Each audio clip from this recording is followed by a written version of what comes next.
Good morning and welcome to the first session of this year. So I guess I have to say Happy New Year to everybody. Good to see you again.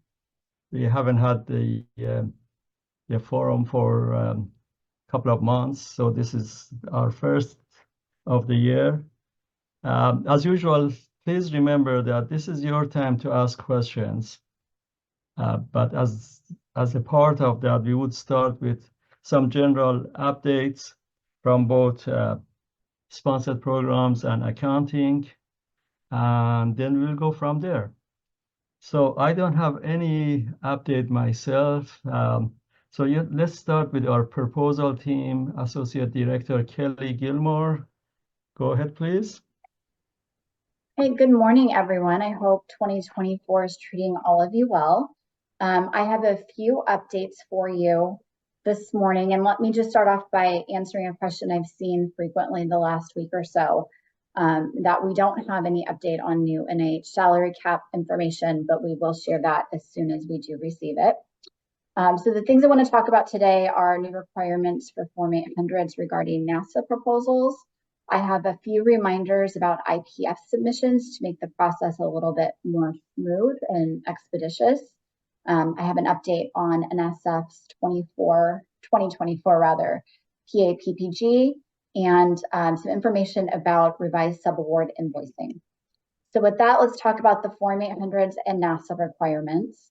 Effective December 1st of 2023, per revised UCOP policy, SPO is now required to collect Form 800s at the proposal stage for NASA submissions, just like we would do for NSF submissions. It's really important to remember that federal requirements require us to have that form completed and in hand at the time of proposal. In rare cases, an exception is granted and we'll submit the proposal where the Form 800s may not be complete. But again, we want to remind everybody that's definitely an exception. And in the cases where we don't receive them timely following submission, we do reserve the right to withdraw the proposal. So it is very important to make sure you get those Form 800s in process at the time of proposal and have it completed prior to the submission deadline. Kelly, let me say something about that. That's a very important issue for people to know why we are saying what we are saying regarding withdrawing the proposal. Please note that following federal regulations, when these forms are needed, completion of the forms is needed, is before university submits proposals. So technically speaking, if we don't have them, we should not be submitting proposal. It's like a part of the proposal is missing. Having said that, in reality, there are times that something happens and everything else for the proposal is ready to go forward as far as trying to meet the deadline. And this is the only thing, the COI Form 800 is the only thing which is missing. Again, technically, we have to have it in the record per federal regulations at the time that we are sending the proposal out of here. But there are times that we face situations that there is no way around it. We send the proposal out knowing that we should get the completed form shortly, within a couple of days, a week or something, and complete the file. So if that's not happening, we are allowed to pull the proposals. And we don't want to be in that situation. There are sometimes that we keep sending messages to the PI and the department, and they don't respond once the proposal is submitted. They don't give us a Form 800. And we have to then remind them that, no, now you have 2 more days. If you don't do it, we would pull the proposals. And we have been in that situation. So help us not to get there. Thank you very much, Kelly. Please go forward. Okay, thanks, Ahmad. I have now a few reminders about IPFs. Again, just to make the process a little more seamless for everybody involved. The first 2 topics actually deal with scope of works. Please make sure you're attaching a separate scope of work for each proposed subaward on a project. When we receive the subawardee's scope of works mixed in with our scope of work, it makes it really difficult to parse it out and to accurately assess what the subawardee is actually going to be doing and whether it is in fact research or a service.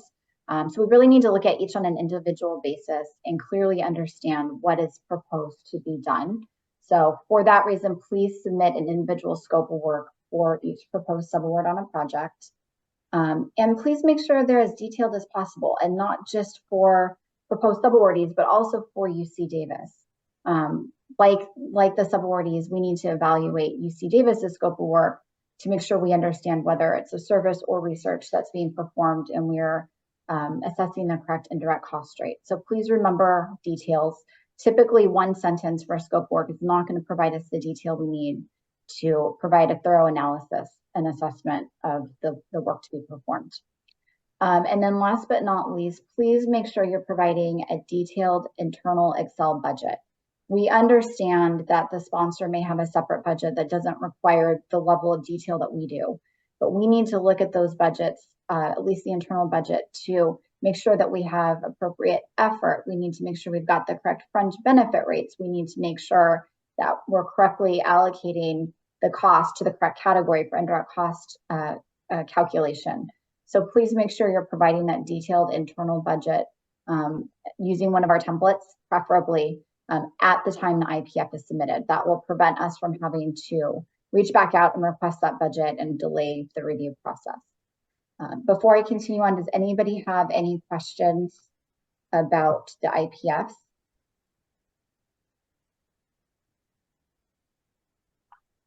No? Okay, I'll continue on then. Thank you. Kelly, just only one question. Okay.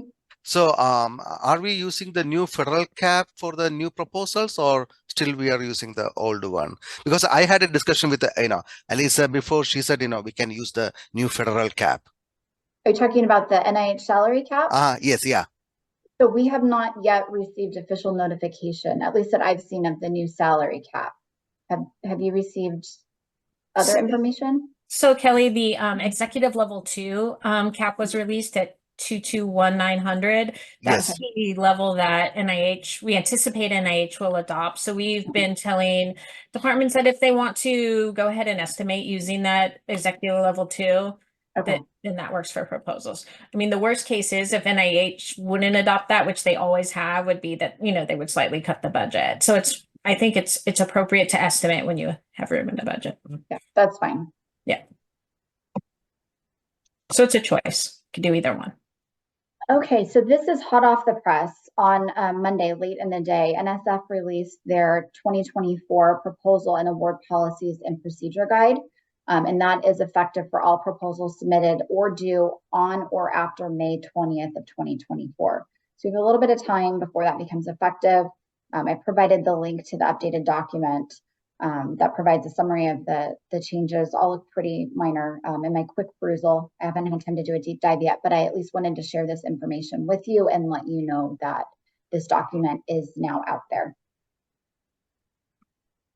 And last but not least, with Aggie Enterprise, which I expect we'll talk a little bit more about later in this presentation or later in this forum, with the go live of Aggie Enterprise and the fact that invoices are now going directly to invoicing at ucdavis.edu, we have updated our subaward request form to allow the option, because we've heard from some departments that they would like to have invoices also be sent to their administrative contact for informational purposes.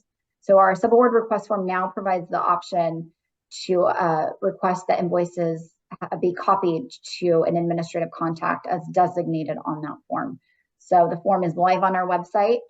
So please make sure you're using the most updated version if you would like to have invoices also go to your department for informational purposes. And with that, does anybody have any other questions? Kelly, I have a question real quick. Yes. Am I good? Yes. For the subaward invoices for our PIs, there has been a lot of confusion at the department level. I've heard it multiple times.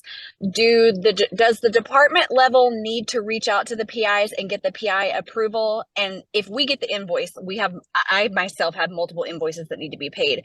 Do we need to receive the PI approval within the department and submit that along with the invoice? And then the invoicing services, Aggie Enterprise, reaches out to the PI for additional approval, where essentially the PI is approving it twice? Or do we just need to let invoicing services get the approval. I'm gonna let James. Let me take that. That will be in my presentation in just a few minutes, Dana. So hold that thought. I will explain. Perfect. Thank you. All right, everybody, thank you so much. And if you have any questions, you can always reach out to me or any of the general team emails. Thank you. Thank you, Kelly. So I guess we are going to keep everybody in suspense regarding what James is going to talk about. But we would have a short update from Grace, then James would have the time to discuss everything regarding IG Enterprise. Grace, what's the update from the award side? Okay, I will keep this short because I think James has a lot to talk about, so I will make sure he has plenty of time. I'm going to piggyback on two things that Kelly said. One is the NASA Form 800. So the policy went into effect December 1st. That's when we had to collect the Form 800s. So what I want you to know is before December 1st, the proposals team was not collecting the Form 800s at the time of proposal. So the awards that we're currently getting for NASA, the new funding coming into us, most likely did not come off of proposals in which the Form 800 was collected. So we are collecting those at the time of award. So if you're getting NASA awards now or in the near future, the awards team is probably going to ask you for a Form 800. So just be aware for that if you're anticipating getting NASA funding. All right, so NASA funding, Form 800s, I think we've covered that. The second thing is for the internal budgets. We are asking for updated internal budgets if the project period has changed or if the project amount has changed from the time of proposal. And that's because we are in an escalating ICR period, so we want to make sure that when the project dates have adjusted, that everybody has taken into account the adjusted indirect cost rates and any salary implications as well. All right, so we are being sticklers about asking for revised internal budgets or just updated internal budgets if the project amount has changed. Okay, any questions for the SPO Awards team? All right, well, if you have any, please feel free to reach out to me at any time. Actually, all Grace, right, James. I've got a question. Oh, okay, yes. Yes, so given that an IPF is submitted at the proposal submission stage, is there a scenario in which another IPF should be requested at the award stage? Okay, so if the award is for the proposal that was submitted, a new IPF is not needed, just the new just a revised internal budget if necessary. So if the award amount has changed or if the project period has changed, then we might, and I mean by project period change, I mean it could be offset or it could be longer or shorter than what was proposed, because we know that what was proposed is often very different from what was awarded. At that point, we ask you for a revised internal budget, not to route a new IPF. Got it. Thank you. Okay. Any other questions about award processes? Yes, I have one. Yes, Pamela. With the conflict of interest form being submitted at proposal stage, will we also be asked to do it again at award stage? Okay, if we're talking about the NASA Form 800, okay. If it was submitted at the proposal stage, when that proposal is awarded, you will not be requested to fill it out at the award stage. But what I'm saying is the NASA requirement went into effect December 1st of 2023. So the awards we're currently receiving are most likely off of proposals submitted prior to December 1st. And that's why the proposals team did not collect those Form 800s and we're getting it at the time of award. But if the proposals team has already gotten the Form 800s, we will not ask you again at the award stage. One point of clarification, all of this discussion is regarding Form 800. The question, if I heard it correctly, the question was conflict of interest forms.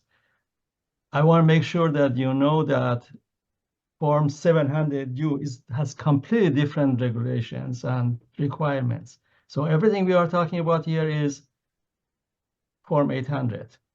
Okay, sorry, at the proposal stage, everything is okay. But regarding 700U, that has to be fresh at the time of award. It's not relevant if you gave it to us at the proposal stage, Form 700U, which is a state conflict of interest. When it is needed, it's needed when a non-governmental entity, with some exceptions, would give us award. That form, the way the questions are, the questions are in the last 12 months, and then the question, whatever it is, did you get money from this entity? Did you get gift, and so on and so forth?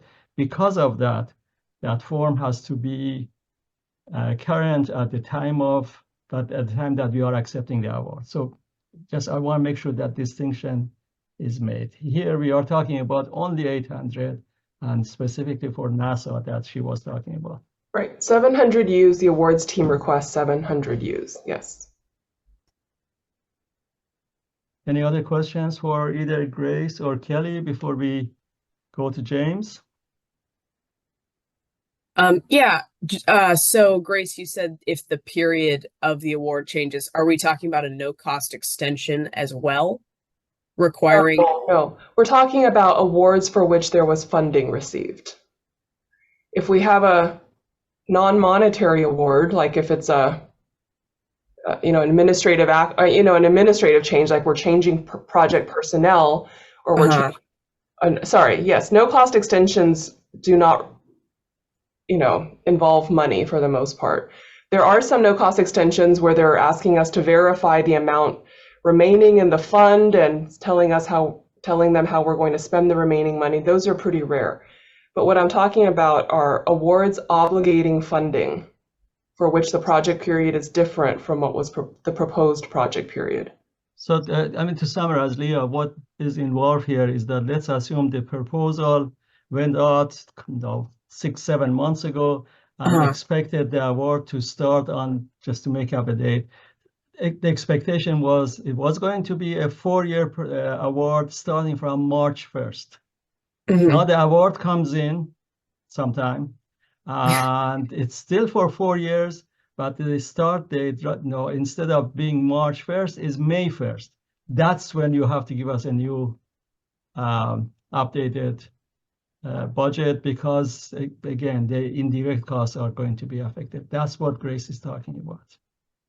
I had a quick question.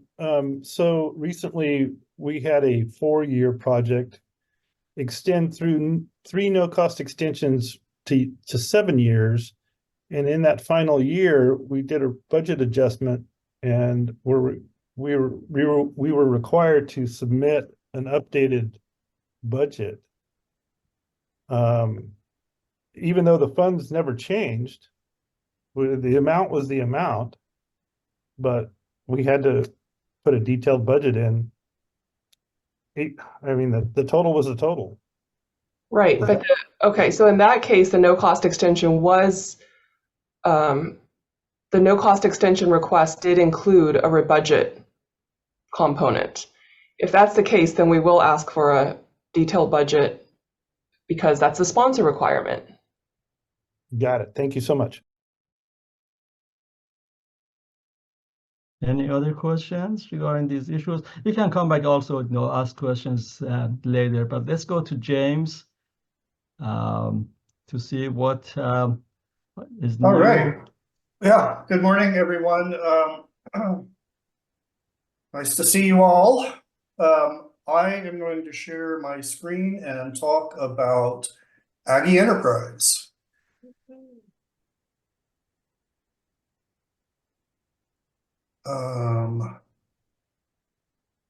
Okay, did that work? Okay, good. Thanks, Terry. Chris. All right. So here we are, January 2024. The long, the long anticipated rollout of Oracle, has happened. I want to share with you some things related to Aggie Enterprise.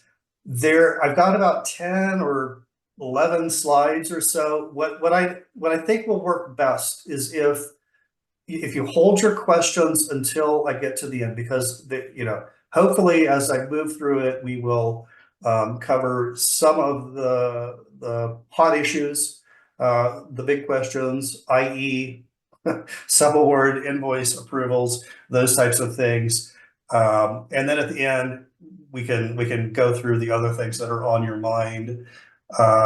So let's start this. Okay, so I guess the first thing I wanted to do is just kind of talk about real quickly how CGA is set up in the new, as of January 4th. Well, I'm talking about that. Oh, here's my agenda. I'm skipping over that. I'm talking about where we are with our award processing, share with you office hour information, some data issues we've had, knowledge base articles, office hours twice. I'm talking about that twice. My agenda is a little goofy. That's not quite right. But anyhow, those are some topics. But what I want to start with is the way we're set up now. So first thing that we all need to keep in mind is Oracle is a very different system than Huali was. Oracle is set up as a much more centralized system, especially the way we have implemented it at UC Davis.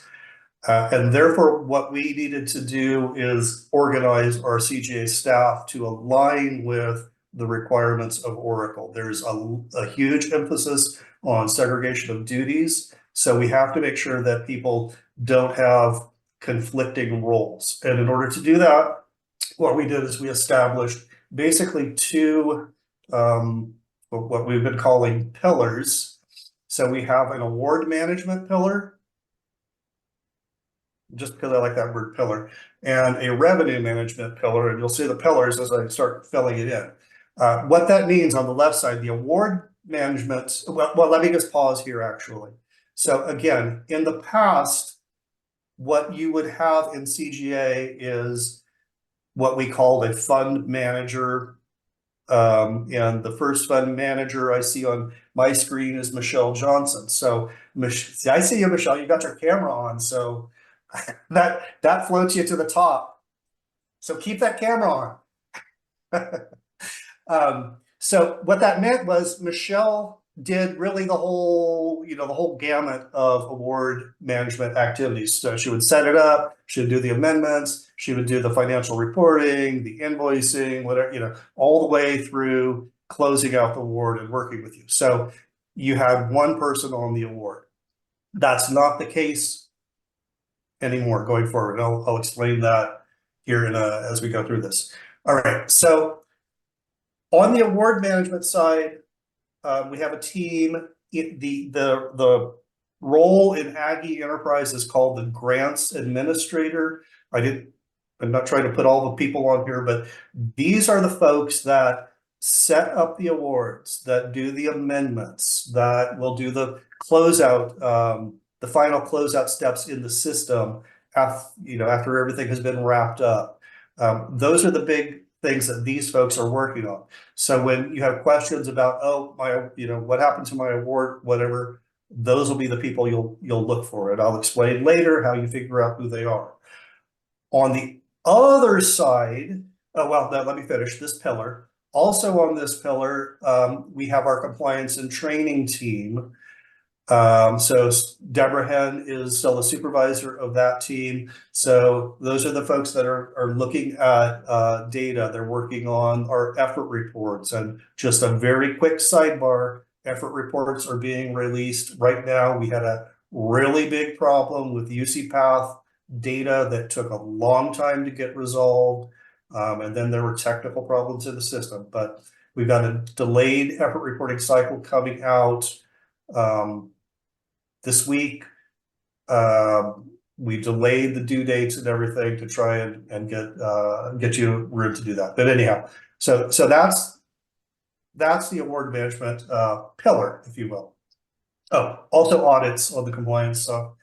On the other side, we've got the revenue management. So Tammy and Jenny are the supervisors of two teams under that. In Aggie Enterprise, we call those the contract administrators.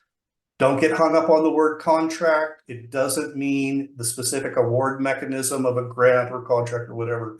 It's just a role within Aggie Enterprise where That basically is where the billing happens. So those are the people we'll have over there.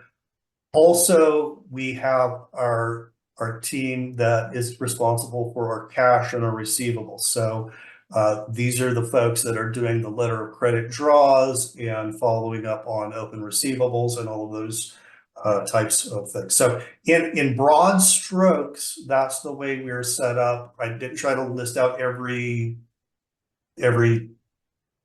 nuance in there.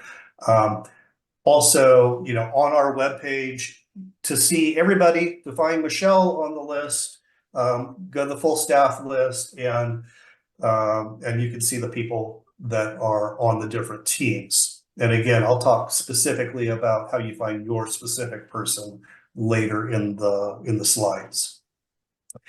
Okay.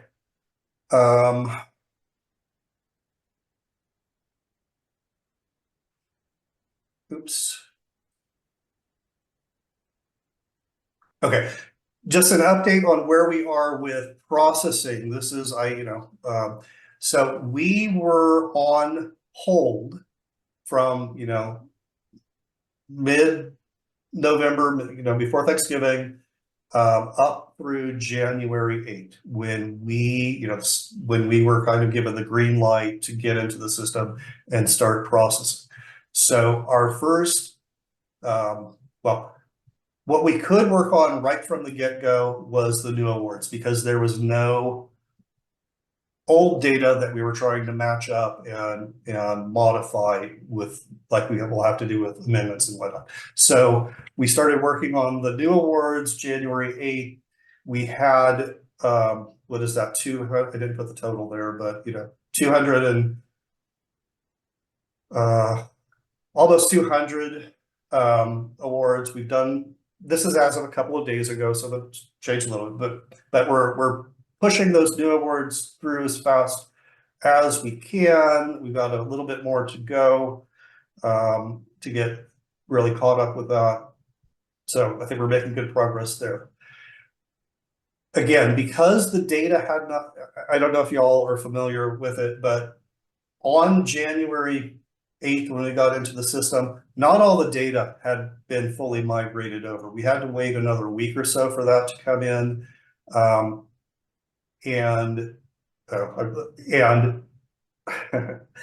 actually it's on another slide, but what we also found is we had some issues with end dates on projects and awards.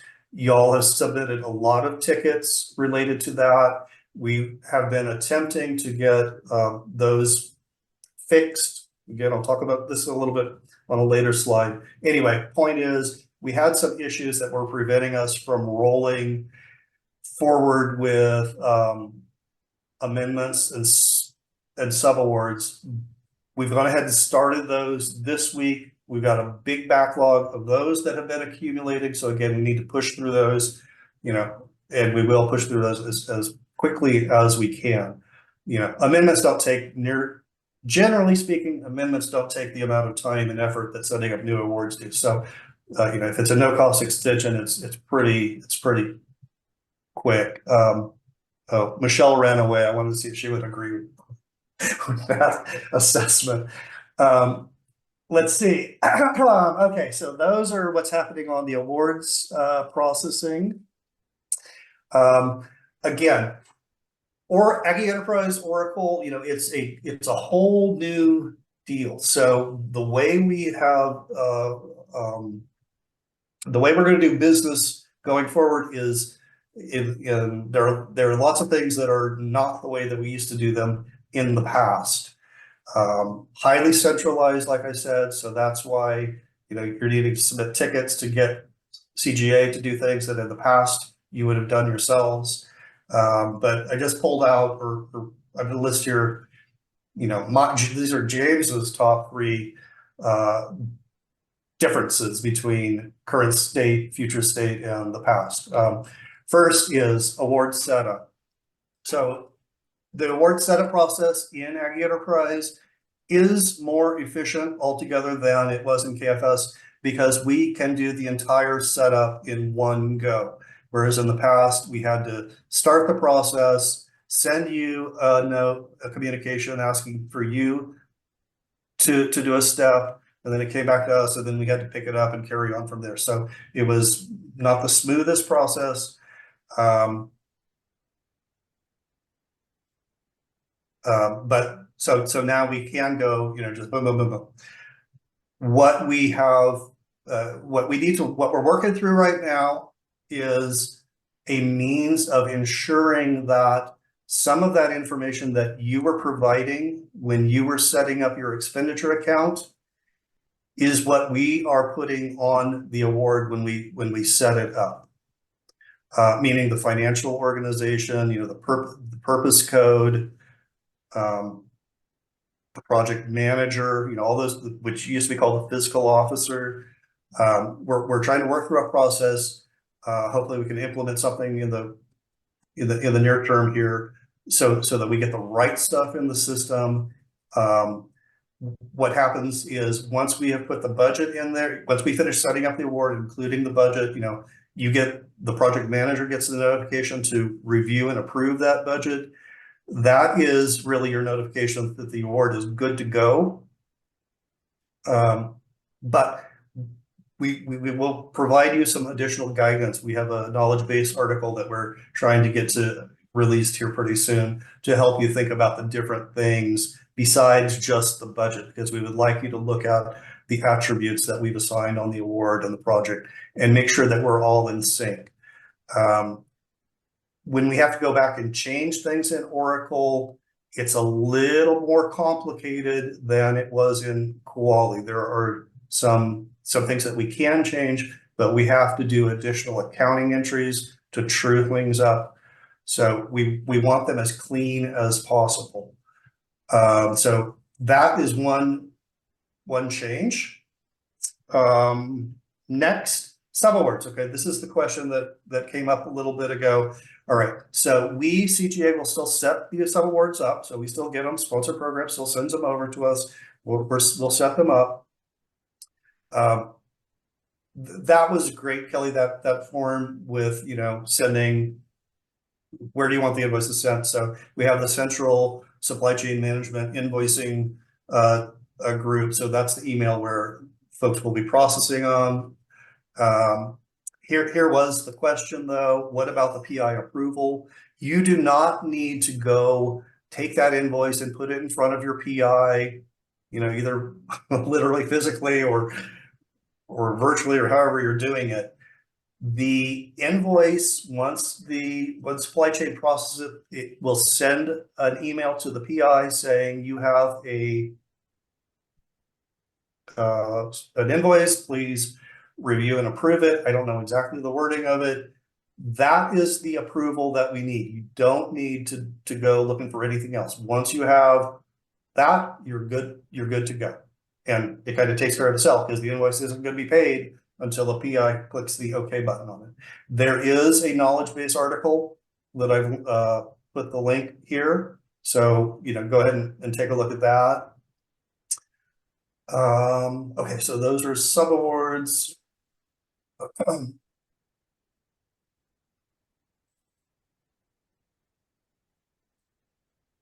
And then this is a question that we just get a lot, and I just thought I'd put it on here.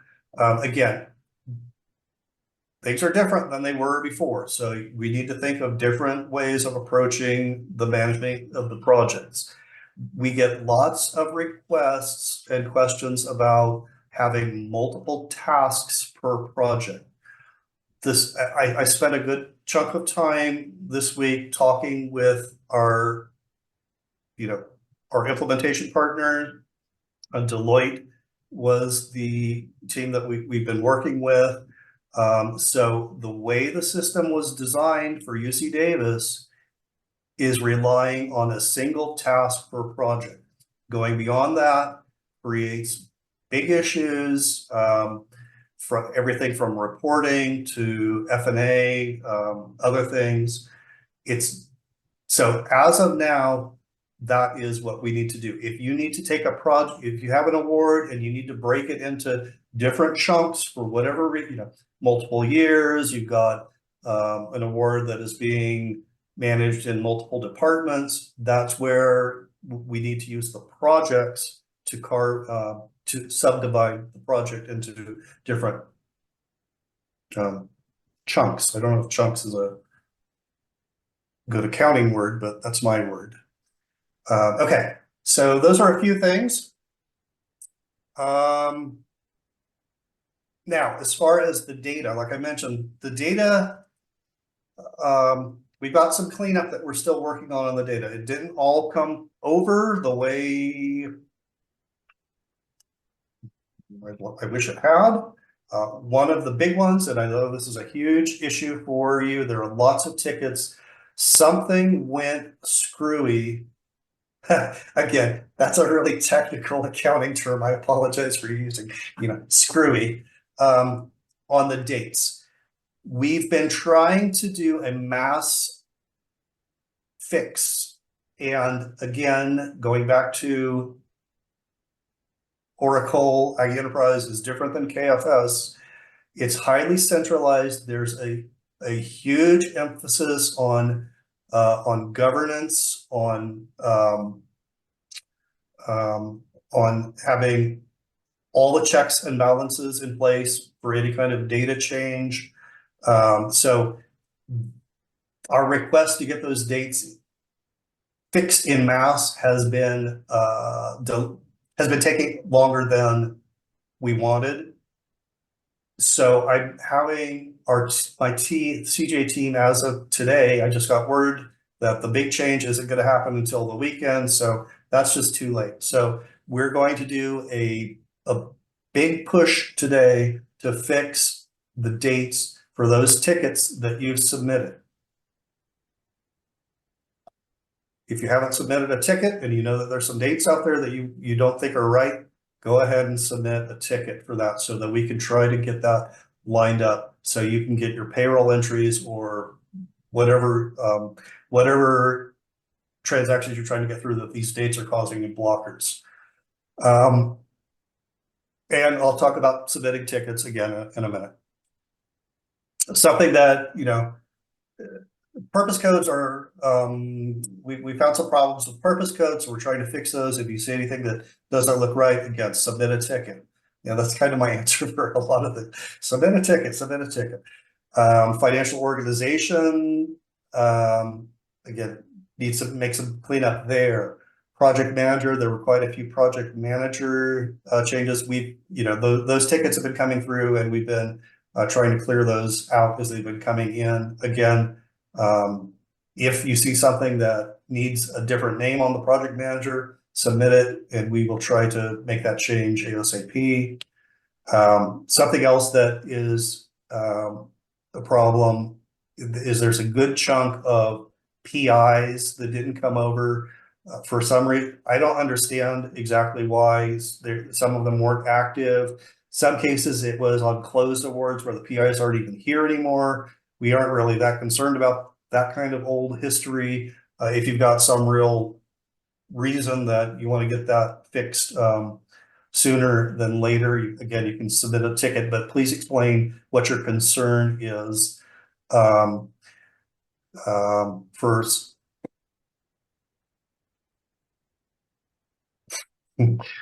My name got assigned to a chunk of like over 1,000 principal investigator slots. A lot of them are like old projects where the PI's gone. All of like the special state and the federal appropriation type awards where there isn't a true PI for the whole award. It's really at the project level. They put my name on there to have, I think the idea was it'd be easy to find it if it just had my name because I'm not a PI. So these are some things that we've been working on cleaning up. We will get them cleaned up as soon as we can. And again, let us know if you see something that does not look right. Okay, next topic is, so then the question is, well, the system is new for everyone, right? So there were lots of training material out there and lots of forums and workshops and whatever leading up to January that probably y'all engaged in some degree. Completely new accounting structure. It's all new. But there already exists a fairly, good set of articles in the knowledge base related to PPM. There's like 20 articles there that talk about many different things. Some of the ones right off the bat that are helpful when thinking about managing contracted grant projects, or, again, like I said, you now have two different people managing one project. So you've got your grants administrator, contracts administrator. So there's a KBA that tells you, here are the screens to go look at and find these people. There's a master data report that is useful. You can run it for your organization or however you want to run it. That will give you some information that helps. I use it. I think it's helpful. There's a KBA on how to transfer costs. I don't remember if I mentioned on my earlier slide, maybe I didn't, but cost transfers are something else that we had to take a beat before we could start processing them. We are now processing those transfer requests that are coming in. So if you lodged a cost transfer request, a couple of weeks ago, we're on them now. Delegation of PPM, so there is functionality. So if somebody's gonna be out on vacation for a couple of weeks, there's a way to have an interim delegate just step in and not necessarily update the project manager and then turn around later and have to switch it back to somebody else when that vacation resolves or whatever the situation is. As you're looking, this has caused a little bit of confusion, I know. When you're looking at these articles, several of them say for non-sponsored projects. If that article says for non-sponsored projects, that means it doesn't apply to the CGA stuff. It's for the faculty projects, the department projects, all those other things. So keep that in mind. There's been a little bit of, well, the KBA says I can do, I can set up more tasks, but that's for non-sponsored. To come in the hopefully near future, we've got some additional KBAs. There are even more dates than we had in KFS, and so I want to get a KBA out there that helps everyone understand what all of the different dates mean, because there are start dates, end dates, close dates. At the award level, there are different dates at the project level. For our concern, there are dates at what we call the contract level. So there are lots of moving parts and we need to keep things in sync. So that'll be one KBA. Get a KBA out there about the new award setup process and really what we want you to double check when you get the notification that you've got a new award ready to go. Before long, we're going to have to be closing these things out in Oracle, so we get that together and a few more things. And as again, as we review our tickets, we can identify places where it'll be helpful to just have additional KBAs put together.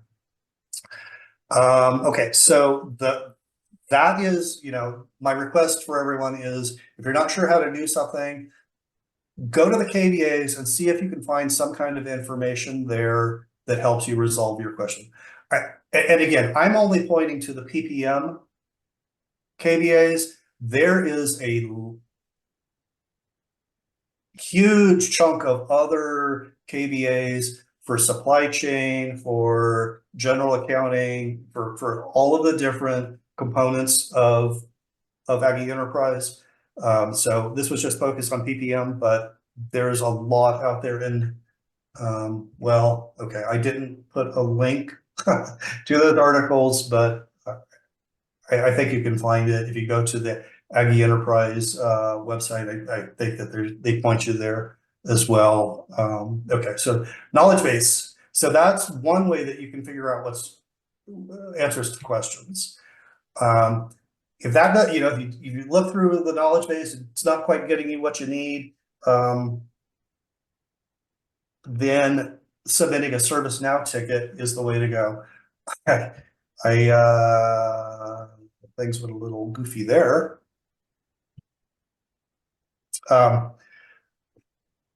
When you're submitting tickets, if you're trying to get a question to contracts and grants accounting, you need to select transaction processing, and then say contracts and grants, and then one of the topics down here, you know, maybe you need to, again, you don't know what happened to your new award. You're trying to figure out where that is. Select, you know, awards management, that will get it so that Lenora's team can take a look and see what's happened and get back with you. If you've got some question, you know, about billing, then that'll get it to a different group of people. So if you use those buttons, it hopefully will get it to the right person or the right team anyway, to try to help with your inquiry.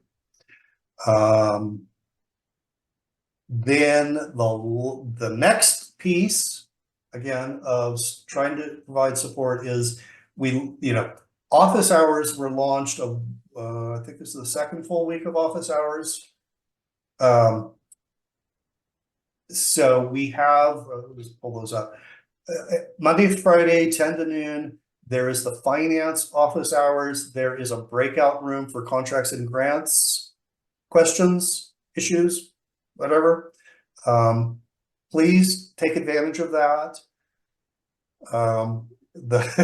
It'll be right after the research forum today, so I don't know if all 200, what's our count right now? I think we've been doing, we've been able to accommodate all the questions, and we actually wind up with a little bit of time at the end where I think all the questions have been resolved. If everybody shows up all at once, it might be a different story. But these are sessions, right, for you to ask questions. We aren't making presentations. These are not trainings. It's for you to say, I've got this issue, I can't figure this out, and then we can try to help walk through it. Okay, and the link, if you hit, well, that's the link to get to the Zoom. And let's see. Okay, that is my last prepared slide.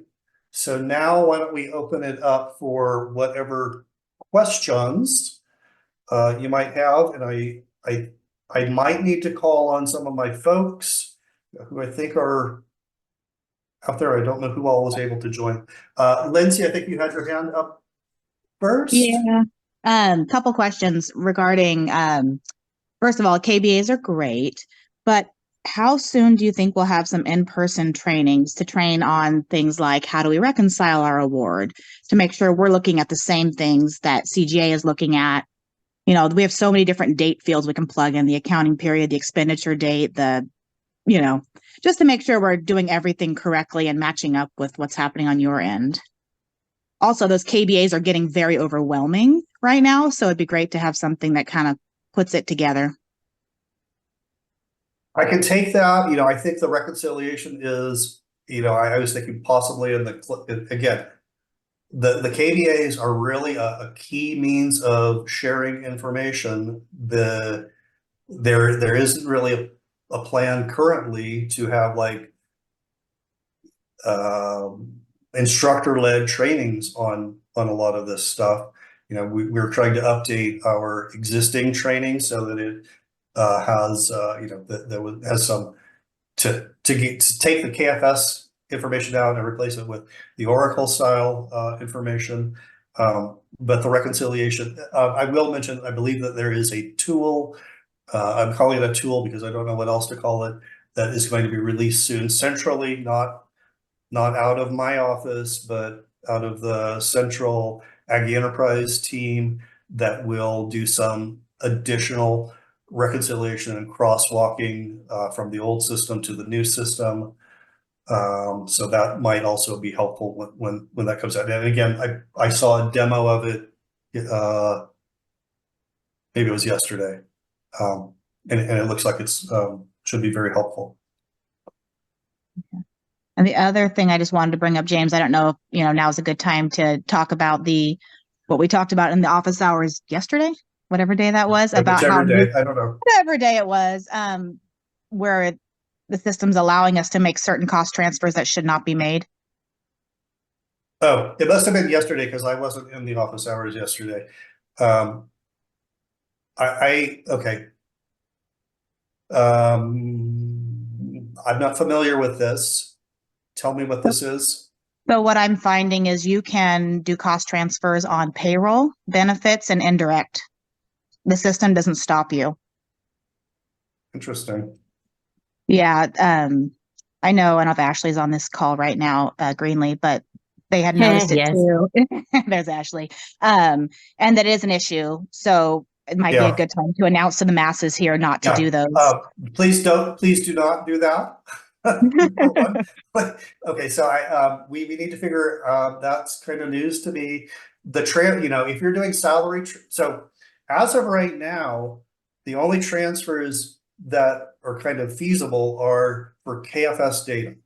I mean, there is some activity, yes, that has flown into Aggie Enterprise where, but for the most part, like all the payroll, all of that stuff, if you need to move that stuff around, that old before January, any expenses before January, you need to submit a ticket. And that's why I was mentioning we are rolling on doing those transfers. It's a little bit of a process, but we're trying to move through those. Please don't use Aggie Enterprise cost transfer function to move salaries, benefits. God forbid, don't move indirect if it lets you do that. I mean, so I need to take this back to the team and figure out what is going on. And okay, thank you, Lindsay. I don't know if SJ or Farm, does this thing tell me the sequence? I don't know the sequence. I just have a quick question, James. Sure. It's Farm. So in the office hours a couple of days ago, I mentioned that there were some salary cost transfers from 2023 payroll that needs to be processed because it's reaching the 120-day rule. But so if we're transferring from a non-federal sponsored project to a federal or federal flow through, object code 8690, which used to go into the base bin account, is I don't know what the account string is for that. So how do you want me to put that on the JV template?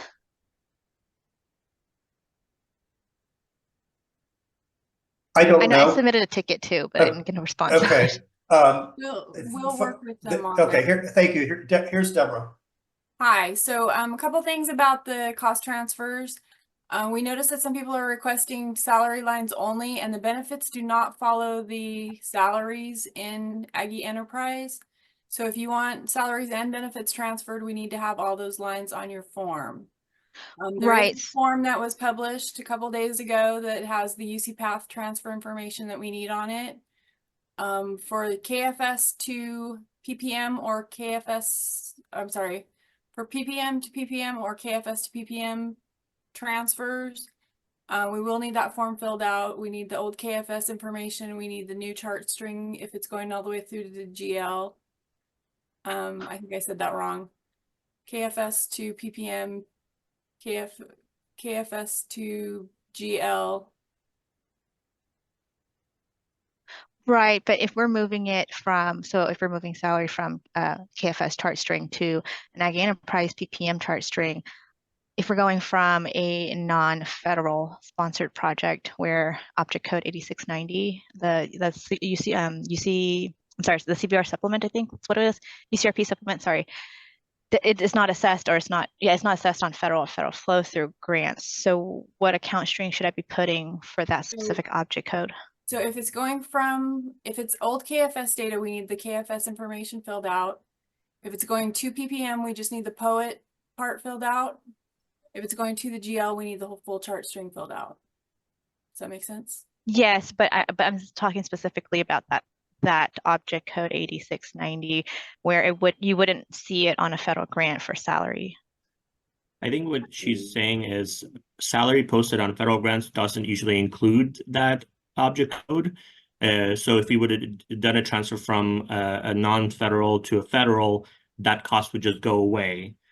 Versus vice versa, if you did transfer from federal to a non-federal, the cost would pop up. Does that make sense, Farm? Yes, am I that's getting it right? correct. Yeah. Yes, that's correct. Yeah, okay. I'm not as familiar with payroll as a lot of people. Yeah, so We'll have to work before through when we that. had The folks that are processing the cost transfers know the payroll better than I do. So we'll have to have a discussion and figure out how that works and where that cost goes. So in the meantime, should I just submit the ticket with the JV completed, Yeah, with a note that says 8690 should not post to this specific project because it's a federal flow through? yeah, just And source? make that note on there so that we're aware of it. Okay. And I'll make sure that my team reviews it and we get a process figured out for it. Okay, thank you. Okay, thank Just- you, Deborah. Oh, Just to clarify, Deborah, are you saying that unless we specifically request the benefits be moved with the salary on those December 2023 and earlier salary cost transfer requests, they won't be included? I just want to hear that one more time concisely. No, I'm not saying that we won't do it. I'm saying we're going to probably push the document back at you and say, hey, you only requested salary. Do you really want salary and benefits? And could you fill out the form again? Or, could you complete the form so that we have all the info? Deborah, if I've already submitted a salary cost transfer ticket and did not include the benefits, now I know that that's an issue. Should I just You can resubmit a new form to the same ticket.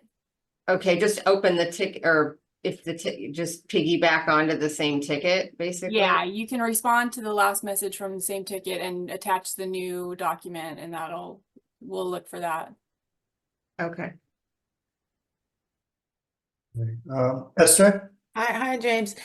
So I know we're supposed to put the inquiries in the ticket system, but if we have, like closeouts that are coming, quickly and we need to reach out to a fund manager, is there a way we can, connect with an analyst or something quickly, or do we still have to just process it through ticket system? Yeah, I mean, those cases where you can go ahead, like it's a closeout, you're probably already, whoever gets the conversation going, you'll be doing those communications just via email. That goes back to, is my screen still sharing or did I turn it off? Turn it off. Yeah.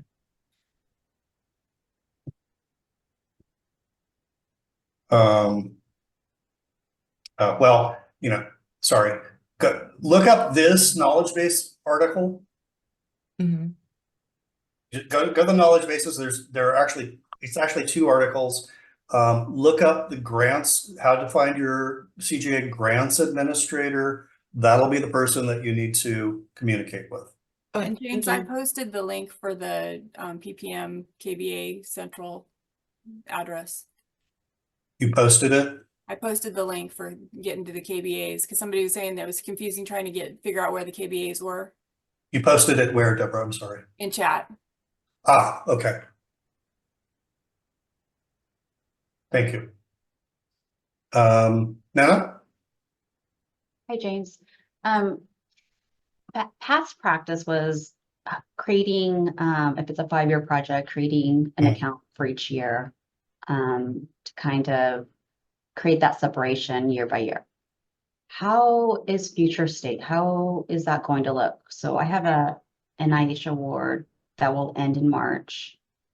Is there a new project that's going to be created, or how is that going to work in the future? So it'll be similar to, what we did in the past. So if in the past, the types of projects where we asked that you have a separate expense account for each year, because we have annual reporting in our enterprise, we'll ask that there's a separate project for each year.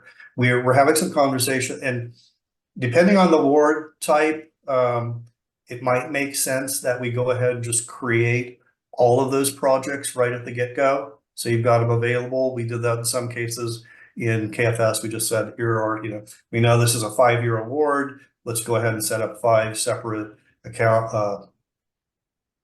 old lingo accounts, new lingo projects, just so it's all good to go. There's, let me say more to come on that. I think we have some decisions to make about exactly how we want to do that. And of course, the place where it's the most problematic is on the flow through stuff, where technically, we only have that 1 year at a time coming through without necessarily something to point to that says, if it's a direct NIH award, I feel fairly comfortable that that's a real solid foundation to build off of versus other flavors. Did that help in any way? Yeah, it seems like you guys are still having discussions on how we want to manage, but for the most part, you guys are thinking about creating different projects for each year. Yeah, when needed. If it's an NIH SNAP award, then one project is all we need for our reporting. Now, whether or not you need something different, that you'd want to set up a different project, that'd be okay. Okay, that makes sense. Thank you, James. Sure. I think that there were some. There's a whole slew of questions in the chat that. James? Yes. Hey, this is Debbie. Hi, Debbie. Hi, I could not find my stupid raise my hand, so I apologize. Just to piggyback on that, I just want to make sure I understand if you're the center like an ORU where traditionally there's been the use of sub-accounts to track certain things, rates, and so on and so forth. And I don't know all the nitty-gritty because I'm sort of asking on behalf. And now the tasks is not going to be able to be used in that same manner because there's one task per project. Are you saying that they can request to create new project chart screens within, it's not the fund anymore, but the equivalent of what used to be called the fund? Yep. Award, so that they will have a single award number and multiple projects that may represent what used to represent sub-accounts. Is that what I heard you say? Yes, I think so. I mean, the sub-account. So again, the analogy is closer to say multiple projects or like having multiple expense accounts. But if you need to break up one project into different units, then you'd have multiple projects as well. So again, it's just a different framework. Okay, yeah, I think their idea was that they were hoping to use tasks. I'm not sure, but I thought this was pertinent to at least inquire about so I could pass the information on. Okay. And again, tasks are off the table, so. Yeah. Yeah. And then just to follow up, make sure and you all may have responded it after my secondary follow-up, but with regards to submitting tickets, I just want to make sure I'm clear in my understanding. If it's a single issue, but multiple instances of that single issue, we can attach a spreadsheet to represent all of the various accounts that need to be addressed for that single issue on a single ticket. Is that true? In other words, we're talking about the end date, for instance, where we have several sorry. Yeah. Just put in one, just give us a list, put it all in one place. As long as it's all part of a single thing. If it's for something completely different, then there's a separate ticket that's going to go in. Yeah. Yes. I mean, if you have 20 end dates that need to be changed, don't put that on the same ticket with a request to update project managers. Keep those separate. But yeah, we could do, and it's probably easier for us to have one ticket rather than. Well, I know it's easier to have one ticket versus 20 tickets. Right. Okay. Awesome. Thank you. You bet. Let me just, so I can see that looks like this, but CJ folks are trying to respond to questions coming in on the chat. So I'm just going to focus on the raised hands. Are you next? I think Gwen raised her hand before me unless her question already got Well, answered. she might have put her hand down because I don't see her hand up. Okay, so yeah, quick question. I have grants that's ending this month. We requested carry forward approval for remaining funds, but of course we have not received approval from the sponsor. And so how would we change the funding entry for personal charge on this grant where we cannot request for an extension because we still don't have that as well for the carry forward request? So obviously their payroll will be charged on the default account, and then once we get the approval, we're going to transfer it. So on and so forth. So what is the best approach on how we can, just keep those personnel on those projects and don't do any payroll transfer? However, we don't have the approval, official approval. Submit a ticket with the scenario, the situation, the details, what you've got, and let us look at it, and we can try to figure out the right way to proceed. My answer for a lot is submit a ticket so that we can try to work through it. It sounds like there's some different nuances there yet, so I don't want to give them. I'm not sure I fully understand your scenario, so I don't want to try to address that without understanding all the details. Okay, thanks. Okay, John? Yes, very quick. I just want to make sure I understand. For the data issue, and you mentioned like the end day, quite some of the end day, right, not right. Did you say you, CGA, are doing the mass correction, or Yeah. we should submit the ticket for correction? Which way? Both. Or both? Okay. So let me You guys are doing, notice that already, you guys are doing this, so we don't need to submit. Yeah. Okay. Yeah. So two things. We are putting in a mass update. It's not going to now be in the system until the Friday evening, so it won't be till Monday. We are putting that in based on some just a general rule that we took the end date out of KFS and we added 30 days, I think is what we landed on, or maybe it was 60. To give you some extra time to make sure that it didn't lock you out of doing transactions. That may or may not be the right answer. What we wanted to do is get those dates in there so that you can continue processing stuff, and then we could come in behind that with the tickets that have been submitted and see if we have the right date or we still need to make an adjustment. What we're going to have to do now is, like I said, CGA staff is going to start working on those dates as of right now. We're going to keep a list of all the ones we've changed, and hopefully we'll be able to eliminate those from the big upload feed that we're going to do. Barring that, we're going to have to, if that doesn't happen, then we'll have to turn around and go refix. If the upload overwrites a date that we had already corrected, makes it wrong again, then we're going to have to go back and fix it again. So that's what we've been trying to avoid. But at this point, we just don't have the time. So we're going to have to do those manual changes and then try to true things up.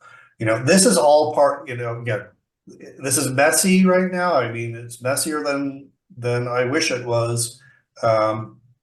But once we get this stuff scrubbed, going forward as we're setting up, new awards, amendments, and things, hopefully, well, not hopefully, it won't be. This is all migration issues, so this is a one-time headache. I'll call it that. Okay, so if I understand correctly, right now I have not submitted any ticket for those corrections.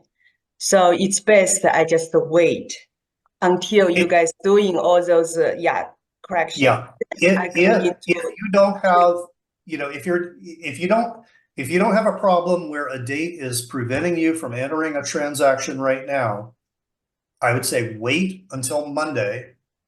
And Next then, Monday? yeah, this next Monday, the Okay. 29th. Then look at your dates. And if something is still not what you think it should be, then go ahead and submit a ticket. But if the upload over the weekend or Friday night fixes it, then, problem solved. Okay, understand. And one more question about the subaward invoice. Okay. So right now we do not need to get the PI approval, right? The email will send it to the PI automatically. Right. Okay. That will be the approval. Right. Right. So the subaward invoice will still send it to the department. Then we forward to the invoice at ucdavis.edu. That's the way, right, to process. Well, and this gets back to the form that Kelly was sharing, what it kind of depends on what what you want. And right now, the invoices are all coming to you anyway, so you're going to need to send those over to invoicing. As we move forward, maybe you don't need to see them separately from just the invoicing process.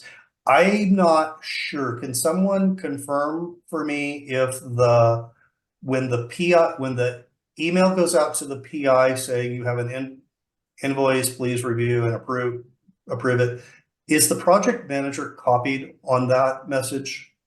Does anyone know?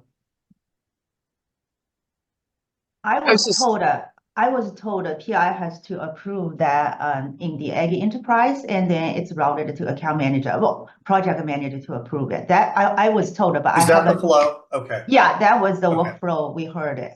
Okay, so maybe that takes care of whatever your concerns are as far as having that invoice initially sent to you, and then you hand it off. You like Kelly was showing. Either you can have it, just go to invoicing and that's the end of it, or have it so that it's also sent. I don't remember how it was worded, Kelly. If it was also sent to simultaneously to the invoicing and the department. Yeah, we said that a copy could be provided to the department if it's a designated individual. Actually, since yesterday, I'm just trying to do a new amendment for the subawards. I have a lot of subawards, do a new amendment. On the new form, which is called the subaward request form, they updated it, which is they can invoice default to invoicing.ucdavis.edu. Also, they have other option, which is says, do you want to send it to such contact, which is you can put your name if you want a second copy on the subaward request form.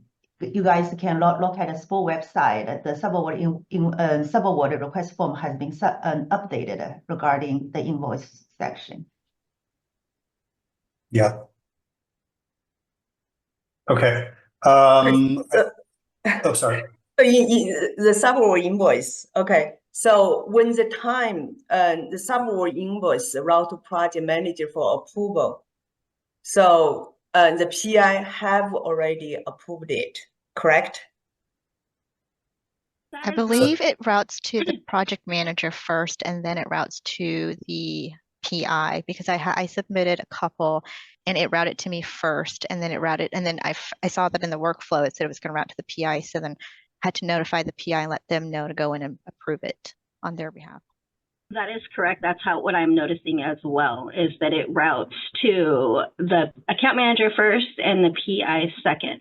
So I've had a lot of questions too about, like, can we ad hoc it to somebody else? If, like, I have a project manager who very much watches that award, and that's who usually signs off on our subawards. And so I was trying to figure out, and I went into office hours, how I could possibly include somebody else in the process as well. So this is a supply chain process. So I'm not sure what the functionality might be. You could probably reach out either, again, knowledge base articles may or may not help with that.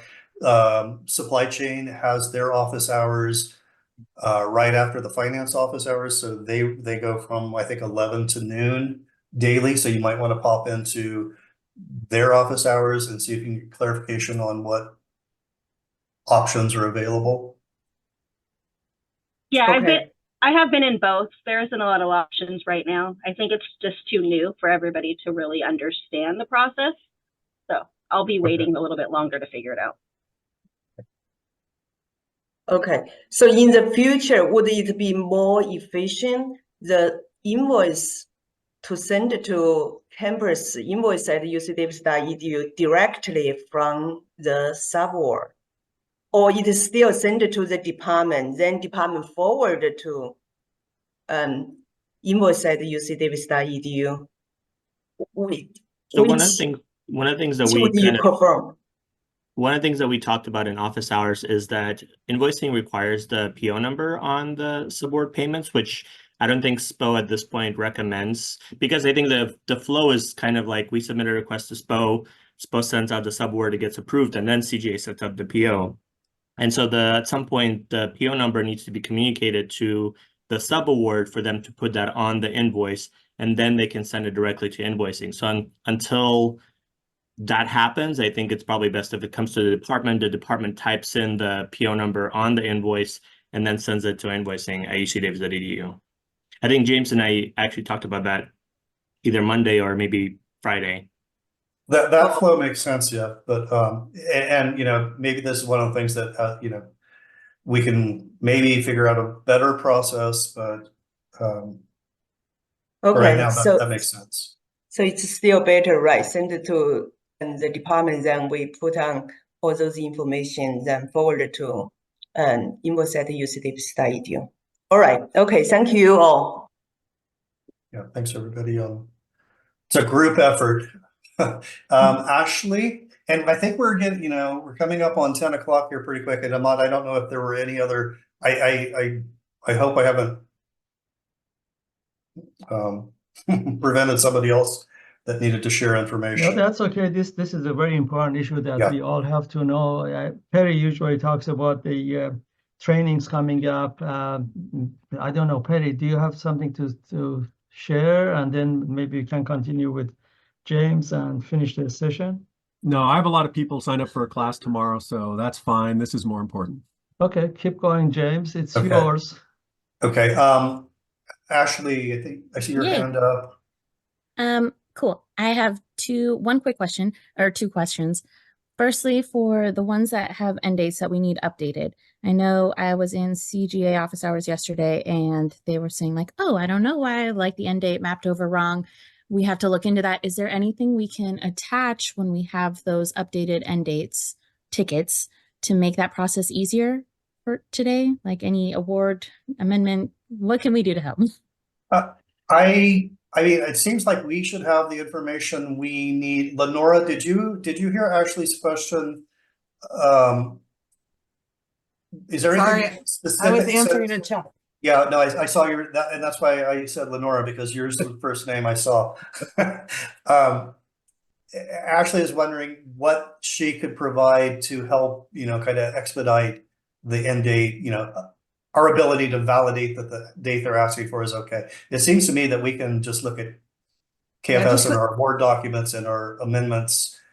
Yeah, if you can do the award number and the project or projects that you're requesting, that makes it easier for lookup. If you just do the project, that's fine too, but both would be great. Okay, and then I had one other question, and I wanted to bring attention to Kevin's question in the chat, Kevin Watterson's, because this was one he brought to our dean's office, and we were like, he had, sorry, Outlook popping off. He had participant support stipends budgeted into his award, and you know he was just trying to get his student paid, and that's a 78 purpose code. The award does not, or the project doesn't have a 78 purpose code. Do we need to be requesting separate projects be created just to pay participant support? What's the process for that? Yeah, I'm interested in this too, because I have some participant support projects that stipend payments are part of. And so I can answer that, James, if you want me to. But, yes. The projects are derived by the award. So where previous in Kowali, you'd have to set up a separate account with get the approval for a FINA 78 or whatever. That does not happen in Aggie Enterprise. All the projects will follow along with the award. So if the award is research, it's going to be the 44 or 45, whatever your college is.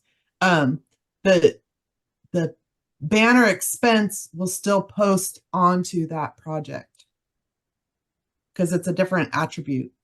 So now if we're talking participant support costs on a specific award where indirect is not allowed, then there should be a separate project set up to track that participant support costs, which we would then tag as a 0 indirect if that's the case. So if for some reason there's been a new award that's been set up without that, you can go ahead and submit a ticket and I can review and work on those. I need clarification here. So I have an existing NSF project. It has a dedicated project for the research funds. It has a dedicated project for participant support funds. So we're no longer going to have FINA accounts. So when banner charges hit that participant support project, it's not going to matter if we don't have a purpose code conflict? To my understanding, no. Okay. Because we can't, the project is automatically derived from the award. So unless it's a student fellowship or whatever, the project is going to have the attributes of the main award. The project can't have a different one. There's no way for us to do that. So. Right. Well, it doesn't matter to me as long as it doesn't matter to anyone else that's chained somewhere. Right. And that's just, I want to make sure, Kevin, you're able to process those, right? And they're accepting. He said, oh, sorry. Yeah, please, Kevin, go ahead. If you were on there. So he did say that he was able to submit it, but it was accepted by financial aid. But can a 78 purpose code be under the project with 45 as the purpose code? No. It's one. There's one purpose code for the entire award projects associated. There's one code. Okay, so that type of expense is right. And it's okay. And it's okay. So it used to be one of the things was, people looking at it would say, hey, you can't charge this because it's not a 78. You can't charge the student the fees, whatever. Don't worry about that anymore. Right. In the past, we had to set up a separate FINA account. And now they're not concerned about that anymore. Now it's really on you and whatever monitoring processes we put in place to ensure that, you're paying appropriate expenses. So it was a control point in the past. It was like, well, wait a minute, CGA, that was the student accounting means of knowing that CGA had looked at the award and determined that these costs were allowable on this project. Now. And the program is smart enough to figure out that expense that hits the ledger is not chargeable, is exempted from indirect. So it's smart enough to figure that out in the background due to the expense type and so on. Yeah, the indirect stuff works very similar to the old stuff. We know which expenses are in the M2DC base and which are out. Okay. We're really running short on time. I've got, maybe we'll take one last question. I think Jennifer, and then if I don't get to you, then they're office hours starting in 2 minutes. Jennifer? Yes, real quick. Is there a place where we can find expenditure types in order to fill out that calendar year 2023 JV salary request template?